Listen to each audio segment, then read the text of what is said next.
Artificial intelligence से विकास कैसे हो रहा है, कैसा हो सकता है। भारत में आतंकवादी हैं खालिस्तानी जो भारत में कभी कभी इस तरह उभर करके आते हैं। इटली में पोप और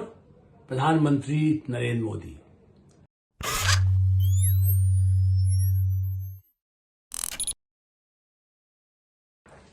नमस्कार, मैं हूं आलोक मेहता। एडिटर साइड में आपका स्वागत है। हमारा अनुरोध है कि आप एडिटर साइड देखें, सब्सक्राइब करें, लाइक करें,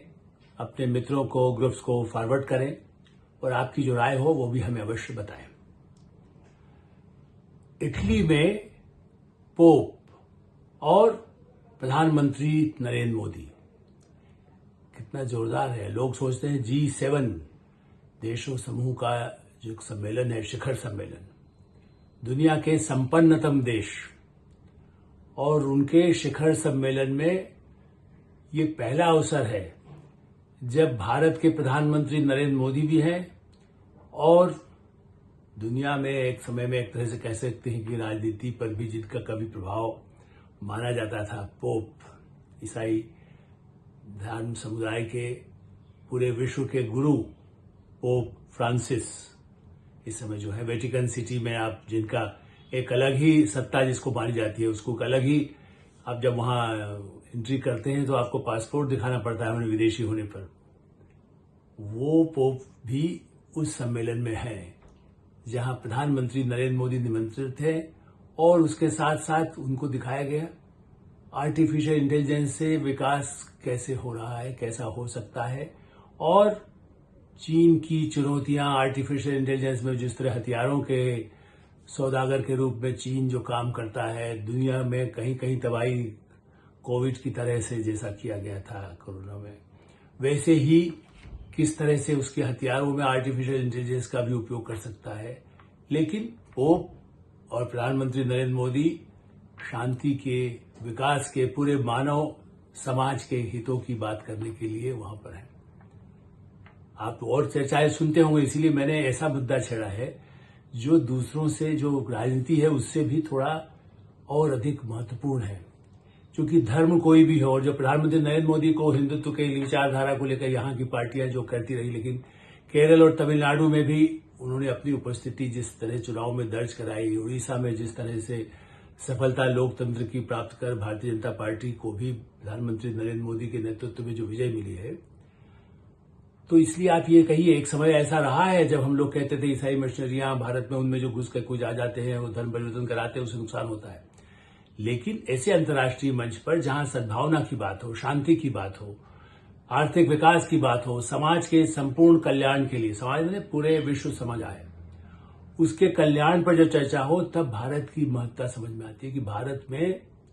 ईसाई हो, मुस्लिम हो, बौद्ध हो, जैन हो, सिख हो, हिंदू तो है ही, बाहुल्य होते हुए भी असली, जैसे कह सकते हैं कि किसी भी पंथ निरपेक्ष जिसको कहा जाता है, सो कॉल्ड सेकुलरिज्म की बात तो नहीं कर रहा हूं जो राजनीति में कांग्रेस पार्टी या अन्य दल करते हैं, क्योंकि वो संविधान में पहले तो प्रावधान ही उस शब्द का नहीं था, वो बाद में जोड़ा गया है, इसलिए मैं भी उसी बात का उल्लेख कर रहा हूं। और ये G7 जिस पर मैंने पहले भी 2 दिन पहले भी इसकी चर्चा की थी, उसकी चर्चा इसलिए महत्वपूर्ण है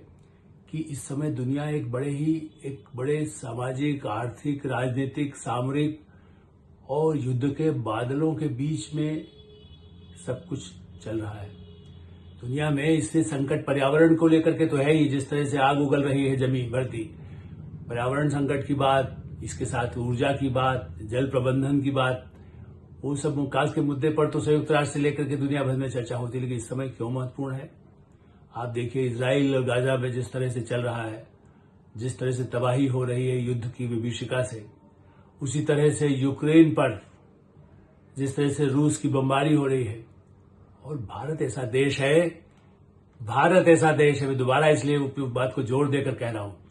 जो इन सब देशों को एक तरह से प्रभावित करता है, उनको अच्छी बातें जो कह सकते हैं, शांति, सद्भावना की जो बात कहता है, और मध्यस्थ तो नहीं कहेंगे, लेकिन उसकी भूमिका तटस्थ भूमिका मानी जाती है। नारायण सम्मेलन में जो भूमिका थी, उससे भी बड़ी भूमिका इस समय भारत निभा रहा है, क्योंकि वो संगठन तो अब एक तरह से कुछ बचा ही नहीं है। और इसीलिए G7 समूह, जिसमें कौन है, America, Britain, Germany, France, Canada, Japan ऐसे संपन्नतम देश हैं और उन संपन्न देशों के बीच में भारत को बराबर बुलाया जा रहा है। और प्रधानमंत्री पिछले 10 वर्षों में जिस तरह से चाहे G20 समूह है या और अफ्रीकी देशों के साथ जो हमारे संबंध हैं, उसके जो बने आसियान, एशियाई देश दक्षिण पूर्व एशिया के साथ भी हमारे जो संबंध है, तो भारत सबके साथ संबंध रखता है। और चीन के साथ सीमा पर जो भी तनाव रहता हो, उसकी घुसपैठ की कोशिश तो नाकाम होती है, लेकिन उसके साथ आर्थिक संबंध बराबर बने हुए हैं, संवाद बना हुआ है। अकेला पाकिस्तान आइसोलेट हो गया है, वो चूंकि खुद ही दुनिया में अकेला पड़ गया है और उससे हम तब तक संवाद की बात नहीं करते जो आतंकवाद वो बंद नहीं करता भारत की घुसपैठ के लिए। इस दृष्टि से भारत की भूमिका इन देशों में वो आर्थिक विकास, अपना आर्थिक विकास के लिए भारत है। दूसरी बात, भारत के प्रधानमंत्री एक बड़े चुनाव के बाद वहां पहुंचे हैं। लोकतंत्र की दुहाई जो दूसरे राहुल गांधी एंड कंपनी जो बाहर प्रचार करती है, लोकतंत्र कहाँ है? इन देशों में, उन देशों के समूह में भारत का ये झंडा कि भारत के लोकतंत्र में कैसे विजयी होकर के एक प्रधानमंत्री पहुंचा है। पहली एक तरह से उनकी विदेश यात्रा इस तीसरी बार प्रधानमंत्री बनने के बाद है और उसमें भारत की भूमिका है। चीन को जो आर्टिफिशियल इंटेलिजेंस है वो युद्ध की विभीषिका या ऐसे कुछ गड़बड़ न करे, उन साधनों का जो संचार के ऐसे साधन हैं जो बिल्कुल दुनिया को उसका विकास करने के लिए भी है। जैसे आप कहते हैं चाकू से आप फल भी काट सकते हैं, चाकू से किसी को ऑपरेशन से रक्षा कर सकते हैं और ये चाकू से हत्या कर सकते हैं। तो आर्टिफिशियल इंटेलिजेंस और भारत तकनीकी में कंप्यूटर क्रांति भारत में जो हुई है, भारत के तकनीकी और वैज्ञानिक, हम अंतरिक्ष में जाने की बात, हम चंद्रमा पर जाने की बात, हम मंगल ग्रह पर जाने की बात जो अपनी जगह है, उसके साथ साथ जिस तरह से हम टेक्नोलॉजी में हमारे जो वैज्ञानिक हैं और युवा खास करके उस पर भारत की तरफ सब देखते हैं। अब सिलिकॉन वैली जो अमेरिका होता था उसके बजाय भारत की तरफ देखते हैं। राष्ट्रपति बाइडेन भारत के साथ, भारत के प्रधानमंत्री नरेंद्र मोदी के साथ जिस तरह मिलते हैं, आप देखिए आज और उसके पहले भी बाइडेन। और इसलिए मैंने लोकतंत्र की चर्चा की क्योंकि सुनक हमारे ही हैं, हमारे भारतीय मूल जिसको आप कह सकते हैं। ब्रिटेन के प्रधानमंत्री वहां 4 जुलाई को, बस 15-20 दिन बाद ही वहां चुनाव है, तो वहां अभी उनका टपकाया हुआ है। अमेरिका में कुछ महीनों के अंदर ही चुनाव वहां भी है। राष्ट्रपति बाइडेन अपने अस्तित्व की रक्षा के लिए या उन पर उनके बेटे को लेकर आरोप आए तो और भी राजनीतिक संकट में है, तो उन्हें अस्थायी उनकी स्थिति है। फ्रांस के राष्ट्रपति से हमारे बड़े संबंध हैं, मैक्रोन, और भारत के प्रधानमंत्री का बड़ा सम्मान करते हैं। राफेल की डील में भी बड़ा भूमिका रही और हम आज भी इसको माना जाता है कि भारत की सेना के लिए, भारत की रक्षा क्षेत्र में रूस पहले रहा ही था, लेकिन वो फ्रांस, ब्रिटेन, अमेरिका,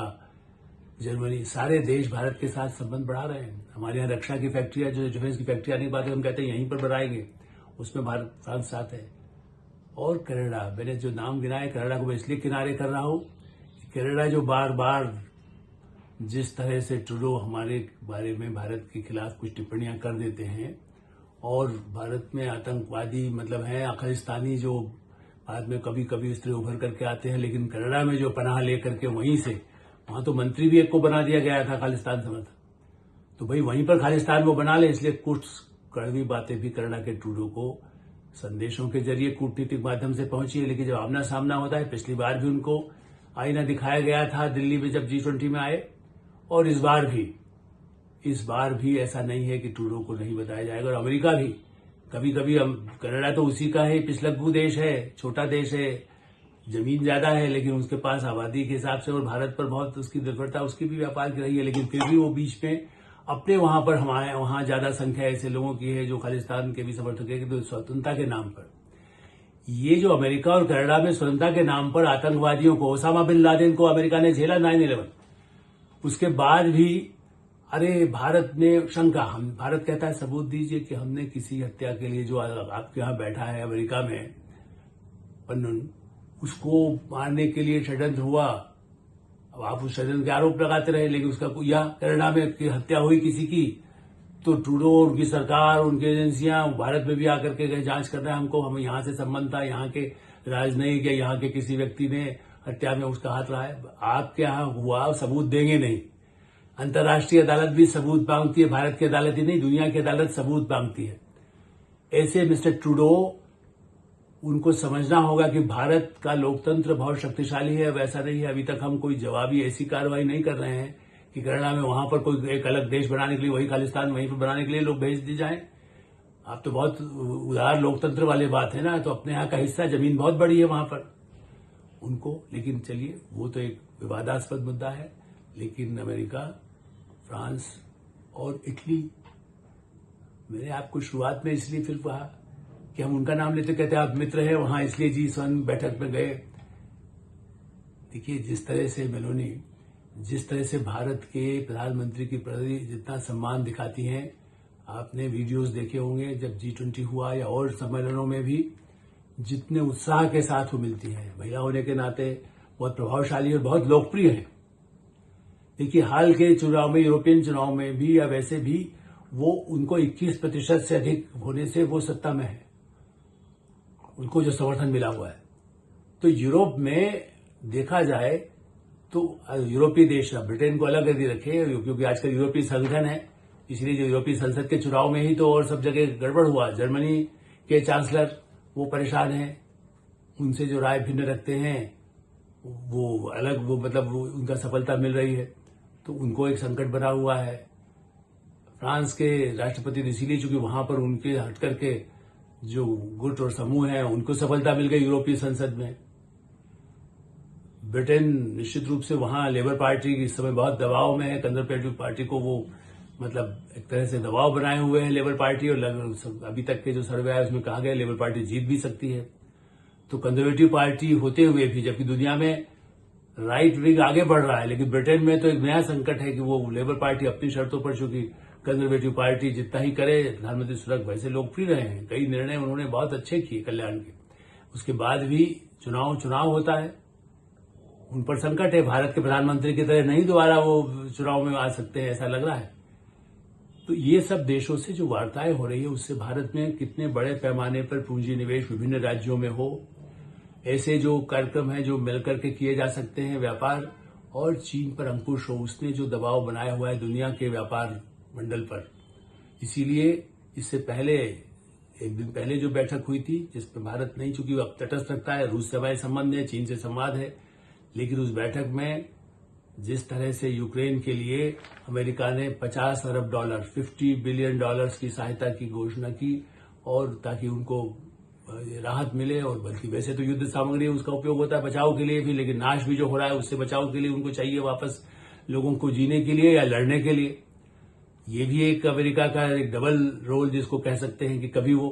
तालिबान को भी प्रश्रय देता है, कभी यूक्रेन को कहता है कि रूस का मुकाबला करो, हथियार ले लो और लड़ो, और लेकिन लोग मरते तो मासूम लोग हैं। इजराइल के साथ भी अमेरिका के संबंध है, गाजा को लेकर के वो आधा इधर आधा उधर कहता रहता, प्रस्ताव तो संयुक्त राष्ट्र में पास किया। लेकिन भारत की तरफ देखते हैं कि आप यूक्रेन में या गाजा में शांति के लिए आप भी कोई भूमिका निभाएं, मतलब अपनी तरफ से जो सलाह हो सकती है कुछ, और रूस पर प्रतिबंध और बढ़ाने की घोषणा अमेरिकी राष्ट्रपति ने कर दी बाइडेन। लेकिन भारत ने पहले भी किसी इस तरह के प्रतिबंध, चूंकि आपको लगाना है आप लगाइए, आपको जिन देशों से आपके जो गुलाम हो, जो आपके बिल्कुल ही बंधे हुए हैं, आप पर निर्भर हैं, वो उसे स्वीकार करेंगे। भारत उसके बाद भी सारे प्रतिबंधों के बड़े बड़े कुछ दबाव के बाद भी भारत ने कहा अमेरिका से हमारे संबंध है, बहुत व्यापार आर्थिक संबंध बढ़ाना चाहते हैं, आप आइए, स्वागत है आपका, आप दवाई बनाएं, हथियार बनाएं, जो काम करना है भारत में बनाएं, उसी पर आप उसी टेक्नोलॉजी को भी लाएं, लेकिन आपकी शर्तें और आपके दबाव में रह करके हम किसके साथ संबंध रखें ये नहीं रोक सकते। हम चीन से भी हमारे चाहते हैं शांतिपूर्ण संबंध हो। हाँ, पाकिस्तान से अंतिम बात, इन चर्चाओं में एक जोर है जो बंद कमरों में, जिस तरह से कश्मीर पर हमले हो रहे हैं, अब देख चुके हैं G20 में आप भारत कितना खुशहाल और समृद्धि की तरफ बढ़ रहा है। हाल में चुनाव हुए, उसके बाद भी पाकिस्तान जिस तरह से आतंकवादी घुसपैठ करता है, तो जवाबी कार्रवाई जब भारत देखी, तो आप अभी से हम आपको बता देते हैं कि भारत चुप बैठने वाला नहीं है। जब उचित अवसर होगा, भारत अपनी रक्षा करने में सक्षम है, उसमें आपकी दया की जरूरत नहीं है, लेकिन हाँ, आतंकवाद के खिलाफ लड़ाई में आपका सहयोग हमें अवश्य चाहिए। तो G7 देशों के इस शिखर सम्मेलन की सफलता की कामना, जो द्विपक्षीय वार्ता है इन सब नेताओं से, चाहे वो जापान के हों, चाहे जर्मनी के हों, चाहे ब्रिटेन के हों, चाहे फ्रांस के हों, वो सफल हों, यही हमारी शुभकामना भी है। एक्सरसाइज में हम यही विराम देते हैं। आप एक्सरसाइज देखते रहें, सब्सक्राइब करें, लाइक करें और अपने मित्रों को फॉरवर्ड करें और आपकी जो राय हो वो हमें अवश्य बताएं। धन्यवाद, नमस्कार।